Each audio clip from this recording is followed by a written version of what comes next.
Hello, everybody, and welcome. So happy to have you here today. And we are live from Salida, Colorado. And I have one of my most important top team members here with me today. And I'm super excited. Rita Ester. Hey, Rita. Hey, hey, And Rita is coming to you live from Louisiana, Louisiana. really just outside of New Orleans, right? Yeah, I'm in Baton Rouge, about an hour away. Baton Rouge, Louisiana. So we are spanning the country today. Anyway, we've got a really great topic here for you today. And for those of you that don't know me, my name is Lesli Bitel, and I'm a business coach and mentor for health professionals. And we have Rita Ester here with us today. Rita's going to do a quick intro in just a moment. But before we do that, I want to give you just a little bit of insight in terms of what we're going to be talking about today. Really excited about this topic. We are going to be talking about hiring and training your virtual team. And this is a topic that I get so many questions around how to go about doing this. So I have a team of my own. Actually, gosh, four people on my team, counting Rita. And so a lot of moving parts. So I'm really excited to be able to share some of the insights in terms of how to go about doing that, and specifically how to hire, when to hire, and how to get a return on your investment. So those are the main things that we're going to touch on today. And so why don't Rita, why don't you give us a quick intro? Tell us a little bit about your story and how you ended up doing the work that you're doing today. Sure. I've always been kind of a nerd. When you're kids, like when you're a little kid, you play like doctors or police or whatever. I had an old mechanical typewriter and copy paper, and I would like type stuff up and make my little booklets. I would play Office. So that, I I'm love that. 5. And so I learned how to create websites as a hobby back in the 90s just because I thought it was fun. And I also learned Photoshop as a hobby. So I never went to school for graphic design or computer science or anything like that. I got a job right after me and my ex-husband divorced when I was 25. Got a job working in a sales position. I'd never done sales, and I ended up just really, really loving the company. I worked there for 12 years. I worked my way all the way up from a salesperson to a training manager to the marketing director and then the general manager. So I learned all these facets of business and marketing and sales and people skills. And eventually I decided that I wanted to venture out on my own. And that's when I started my online business. So I was able to transfer a lot of the skills that I learned in my brick and mortar, job to the online world as far as marketing and funnels and strategy and all that sort of thing. But I still didn't know all the technology. But because I do love everything tech, I just took to it like a duck to water. That was in 2015. And now that's what I do full time since 2015. And I just love it. Awesome. Yeah, it looks like someone from our audience can relate. Someone is saying, I used to play that too, wanted to own Nice. or be a post office manager. That's so awesome. That's great. I love that. Yeah, I was this kind of the science nerd. I was the one, yeah, yeah. Like I remember my favorite Christmas present of all times was a microscope and a frog to dissect. So, Nice. so yeah. Oh, it's funny how, yeah, it's just kind of funny when you think about how you were as a kid and like, pretty much like that is in a lot of ways how you are now. So Mhm. kind of interesting. So anyway, all right. So let's jump in because again, we have a great topic. We're gonna get for those of you that are just now joining us, we are talking about hiring and training your virtual team, and specifically how to hire, when to hire, and how to get a return on your investment, which is so key. I think it's so important to lay this out because what I see in the work that I do is, there's a lot of fear and trepidation around, outsourcing your work, right? And I think a lot of it has to do with, just not knowing where to start, not knowing the sources, right? Like where to go to Mhm. find a good VA team, and being fearful about spending the money, right? And the thing I would share with you on that note is, well, I have a lot to say about that, but really in a nutshell, it will set you free and you don't have to spend a whole bunch of money to get started, right? So, with that little backdrop being said, Rita, so let's jump into our conversation today. So, in your opinion, how do you know when is it ready? When is a person ready? How do they know when it's time to hire help? Sure. So, in my opinion, if you're starting a business, even before you think you're ready, you're ready. Okay. It's much easier to start small than to get so overwhelmed and you're ready to hire somebody. Then you think you're ready to hire somebody, and you just don't even have the bandwidth to train anyone. You don't have the mental space. Like you're like, it'd just be faster if I do it myself. Whenever you've gotten to Mm, that point, then you've gone too far. So, in my opinion, the earlier you can, the better. Even if this is one of the common misconceptions that I've seen is people think that if you're hiring somebody, you have to hire them for 40 hours a week. And mm, that's not the case. You can hire somebody for as little as 3 hours a week, even less. I mean, whatever you need, there is someone there. There's someone out there who can meet you where you are and who is happy to just do those 3 hours of work a week. So don't think that you have to hire somebody for 20 hours, even if you says just say for 3 hours a week and you're paying say $20 an hour, great. Start there, work your way up. I love that. Yeah, it really is kind of a misnomer out there in terms of, that fear around, well, how many hours am I going to have to, if I get someone, are they going to require, this full-time position? And I would say I completely agree with Rita. Absolutely not. And actually, in my experience, different VAs work differently. Mhm. Some will actually want a minimum, right? Like a minimum number of hours. Some are pretty open, right? They can be pretty flexible and they can grow with your business. So, I mean, if you're first starting out, I would probably look for someone, that is a little bit more on the flexible side and is able to grow with you. So I know, when I first started that's the approach that I took. And it worked out really well. I agree So 100%. There's going to be somebody there, wherever you are in your business, there is a virtual assistant or a graphic designer or an ads person, whatever it is that you're looking to hire for. There's somebody who is at that same level as mhm, you are. So that's what you want to look for. right, absolutely. And where, like, let me ask you this, Rita, where would you even start to look for a VA? Sure. That's That's probably one of the VAs. most Like, common like, questions, right? yes. And there are Facebook groups that are Mhm, full of VAs. So look for things like boss mom, girl boss, entrepreneurs for women. What you want to avoid is the ones that cater to offshore or out of the country virtual assistants. Not that mhm, you can't find quality, let me just say. You mhm, can't, it isn't that you can't find quality people who live in other countries. It's just that those groups seem to attract the worst of the worst. But where you're going to find the mm, best of the best when it comes to mhm, finding a virtual team, Facebook groups, Boss Moms is one. hmm, Um, there's so many that are dedicated to service providers. And let mhm. me also clarify that whenever you guys that are hiring us say virtual assistant, most of us don't consider ourselves a virtual assistant. I consider myself a graphic Interesting. designer. I consider myself a web page designer. I can do video editing.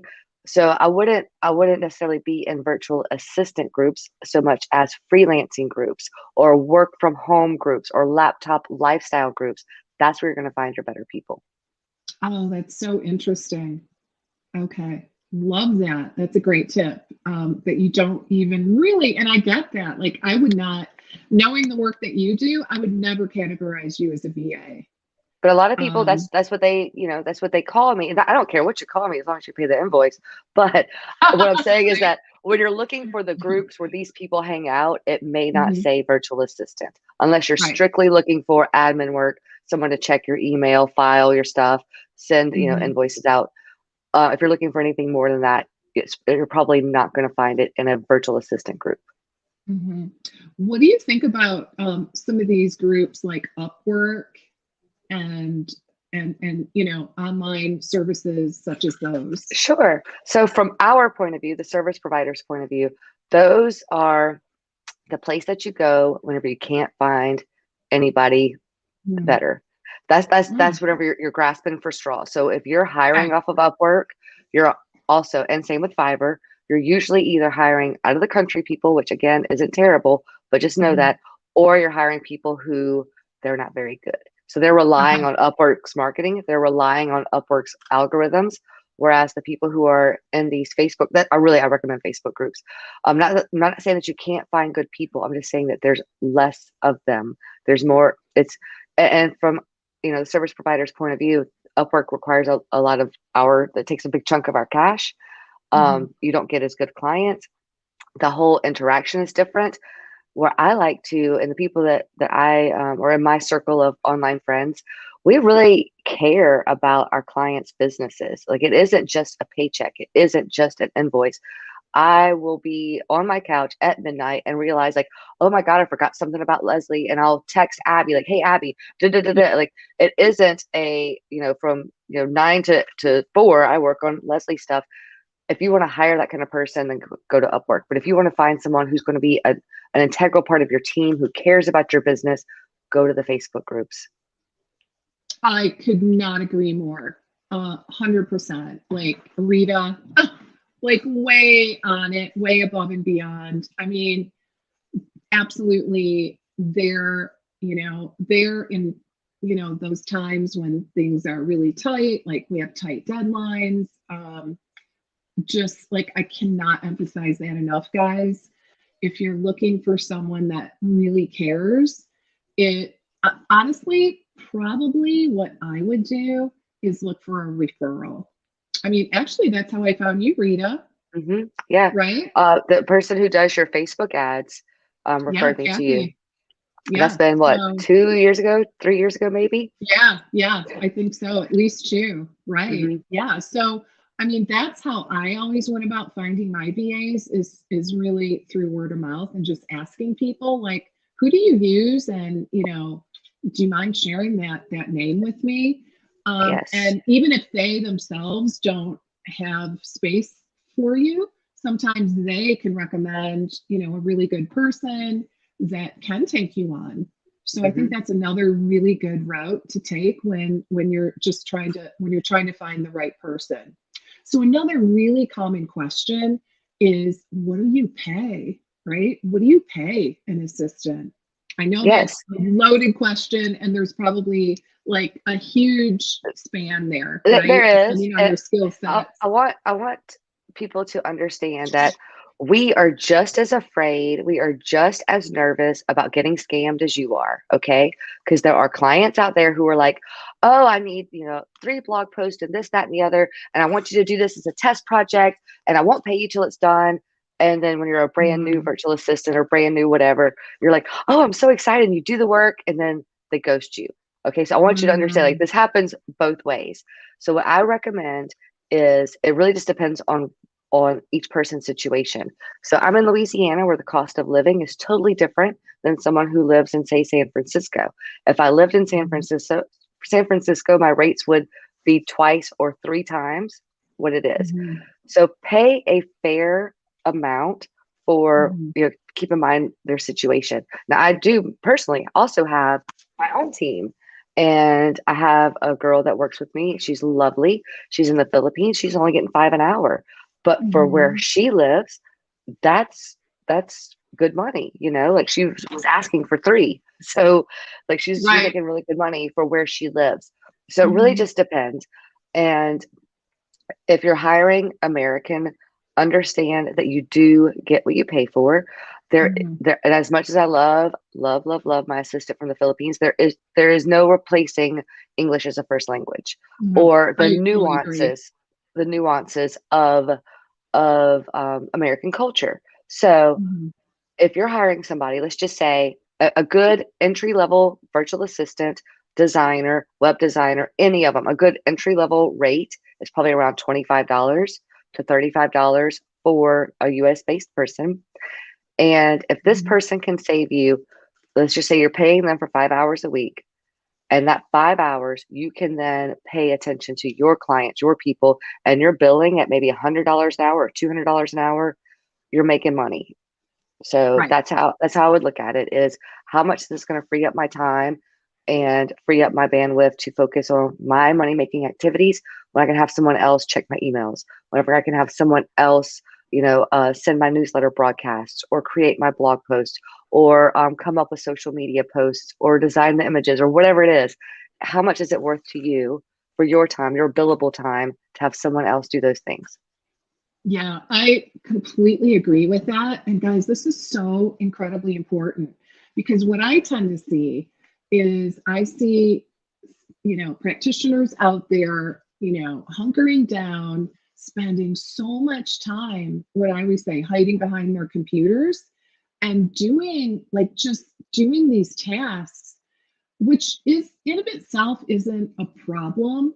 The problem comes into play when they don't have time to do the things they should be doing, right? Hmm. Like they're just kind of Yes. tied Yeah. from Don't pro. doing It's just procrastinating, but like right. busy work. It is, and honestly, what I tend to see is people kind of fooling themselves, right? Like Mhm. telling themselves, "Oh my God, I'm so busy. I did 25 graphics, this and that and the other thing, or whatever else you're doing that is taking you a lot of time on your computer." But you're doing that instead of getting out there and networking, right? Getting out there and booking talks, getting out there and talking to clients, looking for interviews, for podcasts, for YouTube. Guys, Or if going you live on are your page. right, And if exactly. let's just say that Leslie, that you needed 20 social media graphics. How long Mhm. would that take you to create those 20 versus how long will it take me to create those 20? So even if you're like, well, I have to get this done, that would take you 5 hours. That would like literally Easy. take me And they 45 minutes. and they wouldn't look very good. So Right. I'd end up really frustrated. Yeah. They'd look terrible, and I would have just be beating my head against a wall all day trying to get it done, and that makes no sense. So, and the thing is you only have so much time, and you only have so much bandwidth, right?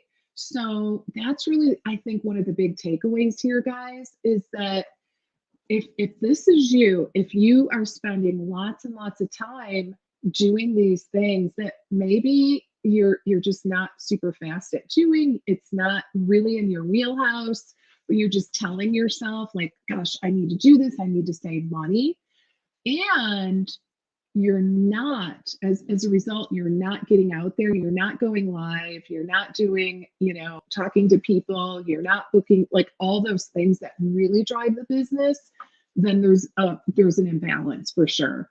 So I would And highly another recommend, aspect of that as well is sometimes there are things that we know we should do in our business, but for whatever mhm, reason, we have these mental blocks. We all do. And for me mhm. personally, emailing my list is something I just don't like to do. And Yes, I'll email everybody else's list. Like Leslie says, "Hey, Rita, will you write an email? yeah, Here you go. Here's 5 of them." yeah, But to do it for yeah, myself, not so much.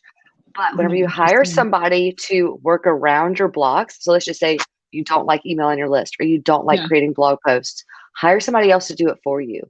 And that way you just Mhm. work around those mental blocks.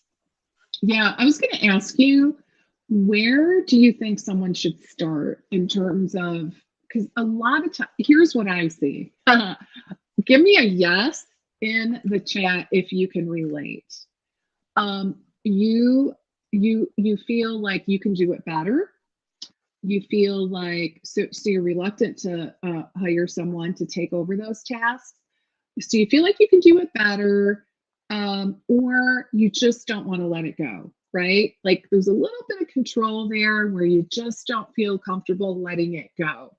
So how would you say, how can people get around this? Start right? with the thing that you hate to do the most. Like, seriously, pay Yeah. attention to what do you avoid. And everybody's different. For me, it was my inbox. When I hired my girl, she's my girl. When I hired her, I had 20,000 emails, Mm.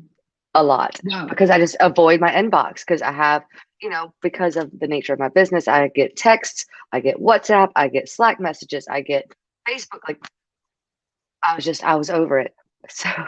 So that was the very first thing because I avoided it. So that's one of those things where I'm not having to give up control because I'm not doing anything with it anyway. And Mhm. it's something that really needed to be done. So that's where we started. And now my inbox is under control. It is, there's actually like categories where it's like, Rita, look at this first, or like whatever, like That's so good. save this to next week so I don't even have to look at it.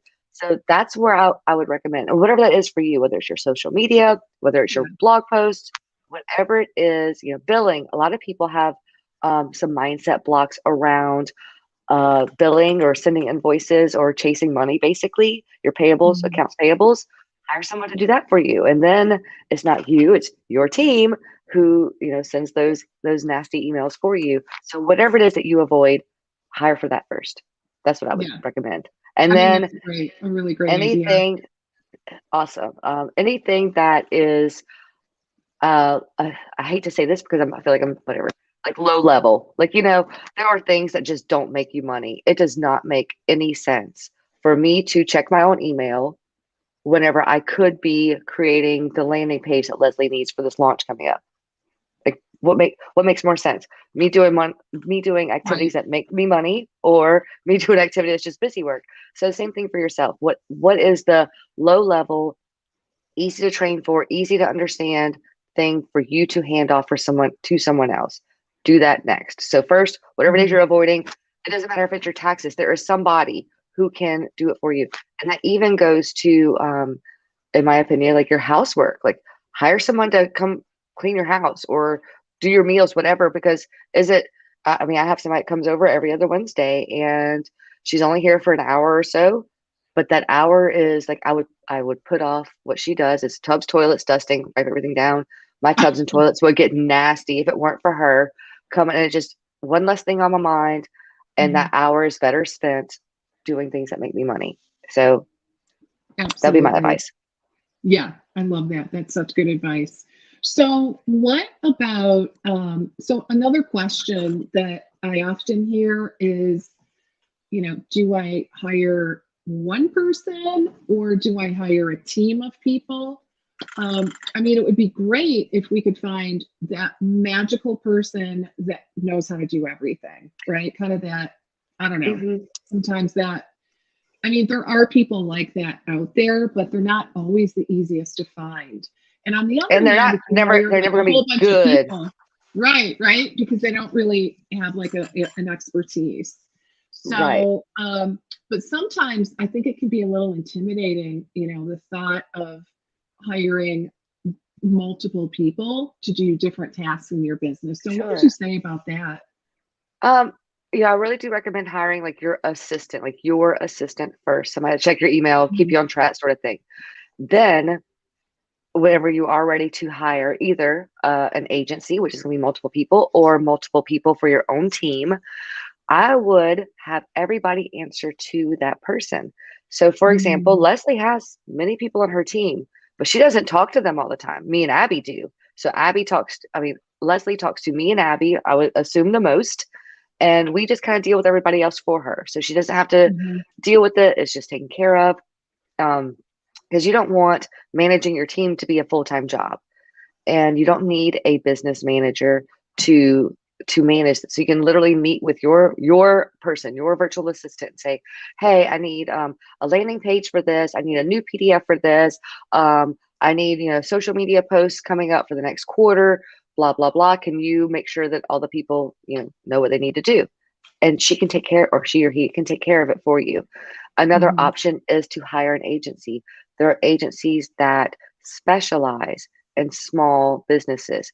And again, I do recommend finding Facebook groups for looking for those agencies. In general, there are people like myself who just have a small team of 5 or 6 people. And so you're not paying, New York agency, advertising agency prices. So we're Right. talking still under $100 an hour, and you get the full spectrum of everything. And I really honestly believe that most people can do just fine with a virtual assistant, a designer, a video person, and a social media person. And a lot of Mm. times your virtual assistant will also be your social media person. Yeah, absolutely. Yep.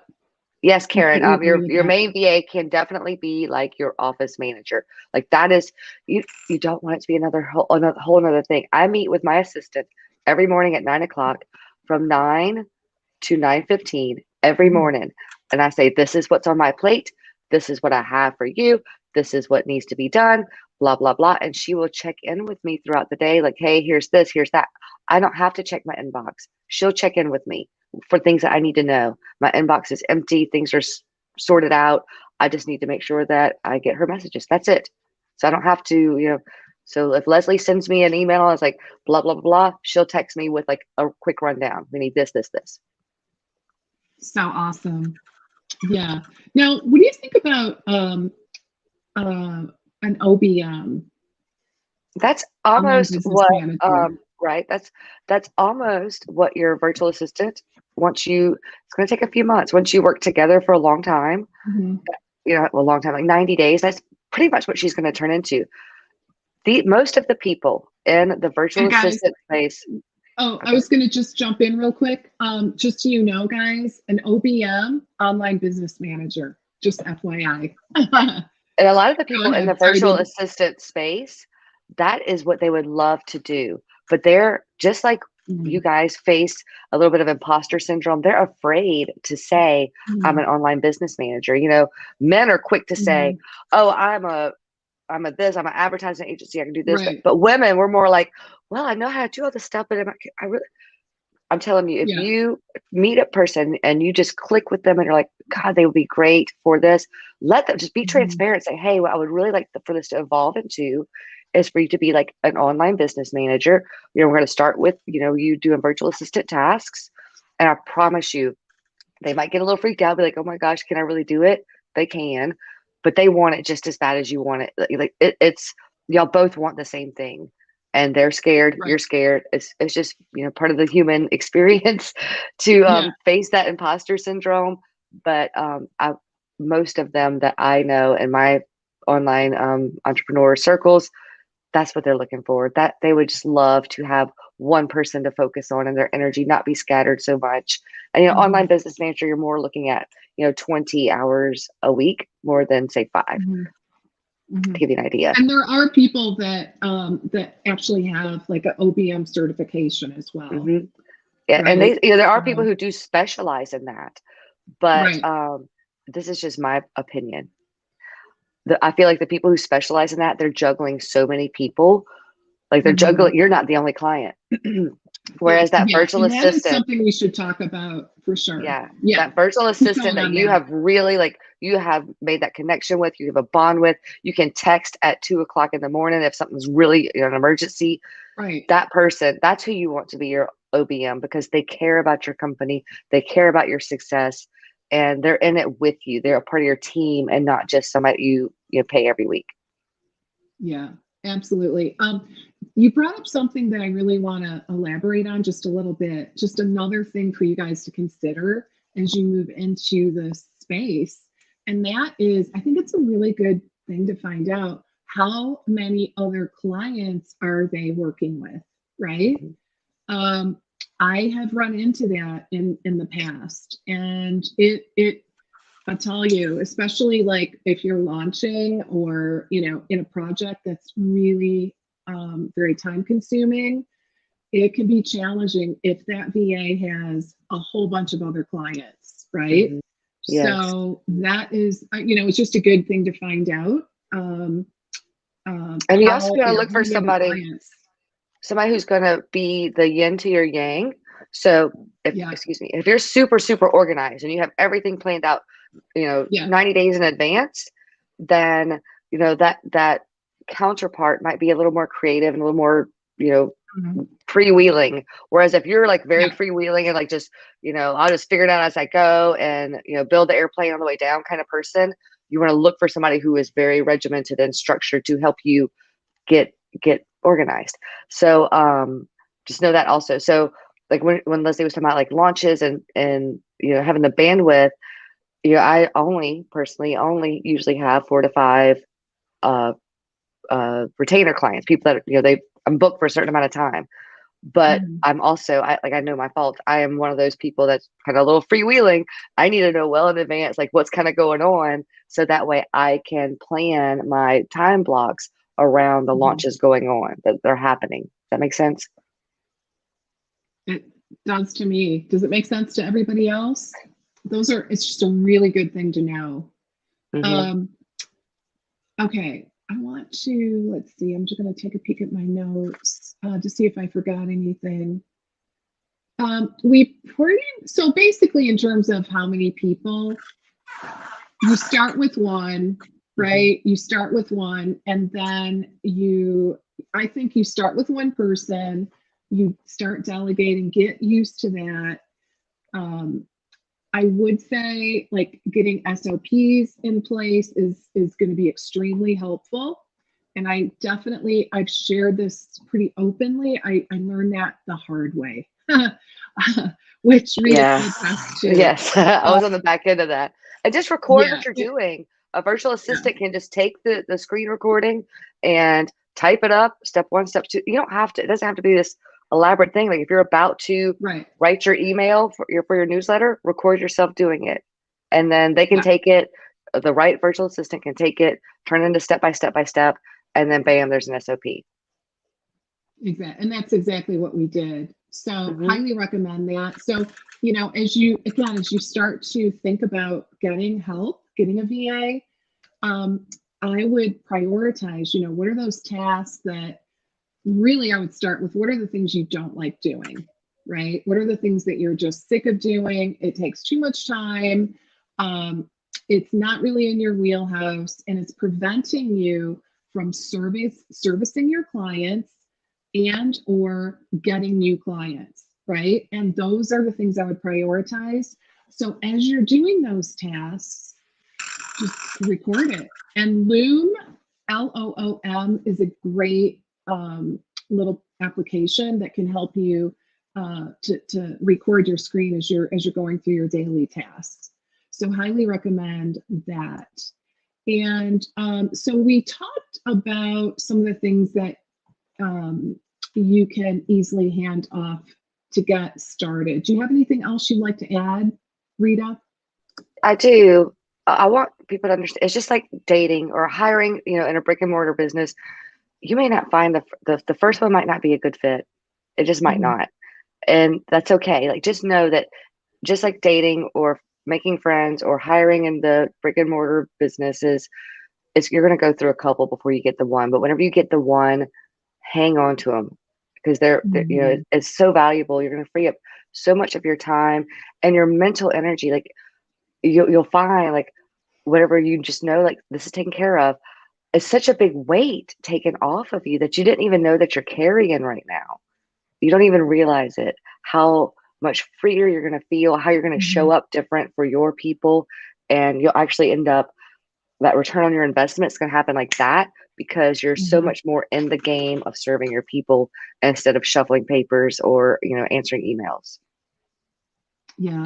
Let's go to a few questions that we have. Sure. So, okay. So one's a comment. Someone from our audience says, I'm doing admin right now while watching this. So I multitask. And obviously that's probably not so great. Definitely agree. Um, would definitely take a look at what you can really delegate to someone else so that you can be fully present. Highly recommend. So, hey, Karen. So, Karen, I think this is such a good question. Hmm. Karen says, I worry that I'll spend more time teaching someone the task and could have done it myself in that time. And you know what, Karen? Guess what? It's true. It's absolutely true. But that's you're kind of looking at it from a short-term perspective, right? training someone to do the task, it's an investment, right? It is an investment in your time. And in the end, it'll set you free. But short term, it is definitely, it can be a little painful, right? While that person's learning, while you're training them. But it is, I think, really important to look at the big picture and just, Mm-hmm. how, because like, it's kind of like you're on a hamster wheel. If you're always thinking, well, I'm just going to do it myself because it's going to, I could just get it done by the time I train someone else to do it. That's a And hard habit to break. it is. It really is. Mm-hmm. It's such a great point.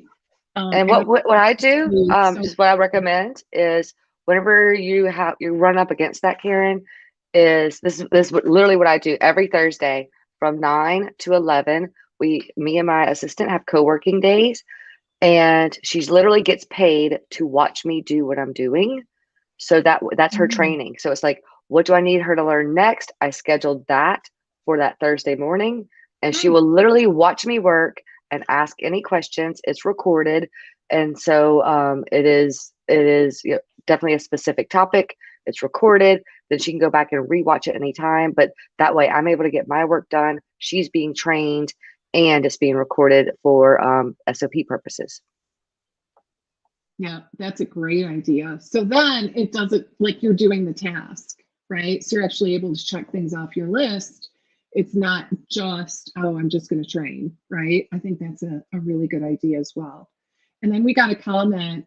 Once you start and are comfortable, you'll find other tasks that you can hand off. Oh, yes, you definitely will. I think it's just getting that first person on board, feeling comfortable, and trusting, right? Trusting that person, because let's face it, that is sometimes, for many of us, right? But once you dig in and start delegating, you're going to get a taste of freedom.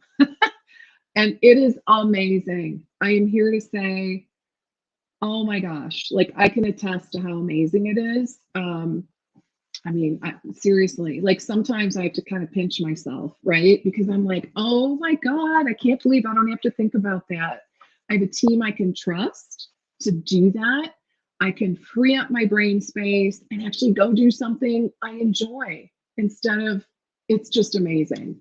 Or I can serve more clients, right? The key is, you as a practitioner, as a business owner, you should be focusing your time on revenue generating activities, right?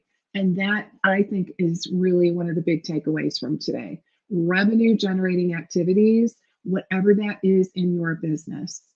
So, yeah, so that it's amazing when you find that person, that team, and you're consciously able to say, yep, I don't have to think about that. Got someone else to take care of it. It's really, it's just the best feeling. So is there anything else you'd like to add, Rita? Someone made a comment that they were nervous about hiring someone to write blog posts for them. I want Oh, you to right. understand that the people that you hire to write blog posts for you, if that's what they do, they know how to capture your voice. They will Mm, literally record your Facebook lives or your YouTube, whatever. They will get your phrases down. They will take your actual recordings, and it isn't them just creating blog posts out of thin air, like, oh, let me write a blog post about this. Like, they will research what's a good topic. They do their whole thing for SEO purposes, but it will be in your voice. Like, that's what they specialize in. So don't be afraid. And the same with emails. mm, Um, mhm. of course, nothing is ever published without you personally, signing off on it. Right. So if you have somebody writing your emails, you're going to sign off on it. You can put in your own stuff. It even if what you get back from your person and you're like, oh, I need to do a lot of, I need to change a few things. If it saves you half the time, it's still worth it, because Mhm. you already got a jump start on it. Like I write some of, or help write some of Leslie's emails. It's never the final product, but it gives her something to jump Mhm. off of, and it saves Yeah. her a ton of time and brain space. She's like, nope, change this, change this, change this. I want to say that. Boom, ready to go. So just know that it's always going It to be in saves your me a voice. ton of time. And one other thing, because I get where the challenge is there, because we have practitioners here that have like a lot of very deep expertise, right? That probably a copywriter, unless they are also that type of practitioner, they're not going to have that area of expertise, right? So I understand that challenge. But that being said, I think there's ways to work with that or around it to save you time. One thing you could do is you could make, and this is probably a topic for a whole nother Facebook Live training, right? Or even another course, kind of like the idea of repurposing your content. So, like, what you could potentially do, just a thought, you could make, instead of having a blog as your anchor content, you could start by creating like a Facebook Live or an Instagram Live or a YouTube video, right? So you do the YouTube video for those of you that, maybe enjoy video. And then what you can do is get that video transcribed. And then you can turn that over to a VA or a copywriter who can, improve it and make it blog worthy, right? So that's just another way. If you're in a situation where you're kind of concerned about, that knowledge not being quite the same. So that I've seen work really well. So yeah, let's see what other comments do we have. Yeah, and there are, good point, there are freelancers that specialize in your niche as well. So that I think could be a really good option to look for as well. All right, so okay, anything else that we want to talk about? Oh, do have a question here. I missed this one. For my other biz, I can, let's see. How do I record patient scheduling due to HIPAA? So I think the question here is just, having someone with access to patient files due to HIPAA. You probably want, my personal opinion, obviously you're going to have them sign a contract, right? And really probably you're going to want to, if it were me, I would talk to an attorney about that, in all honesty, right? When it comes to HIPAA. Okay. All right, guys, this was great. I'm just scrolling to see if we missed anything. And I think we're good to go. So guys, I really appreciate Rita joining us today. This was such a good topic. Definitely, I think we hit a nerve in terms of people really, this resonating with our audience. So we'll have to kind of put our heads together, Rita, and figure out how we can help everyone, really take this to the next level, because it is such an important topic. Guys, I want you focused on revenue generating activities. That's what you should be focused on. So from my perspective, from a business strategy standpoint, that is the big takeaway. I just highly recommend that you start somewhere, get someone on your team, be in a position where you're just going to start to delegate, like, whatever those tasks are that either you don't like doing and or the ones that are preventing you from building your business, right? Attracting clients, getting out there, talking to people. Though that's where I would start. So, all right, guys, I hope this was helpful. And I hope you guys have a wonderful rest of your day and a good weekend. We'll see you next time. Thanks, Rita. Thank you. Bye. Bye for now.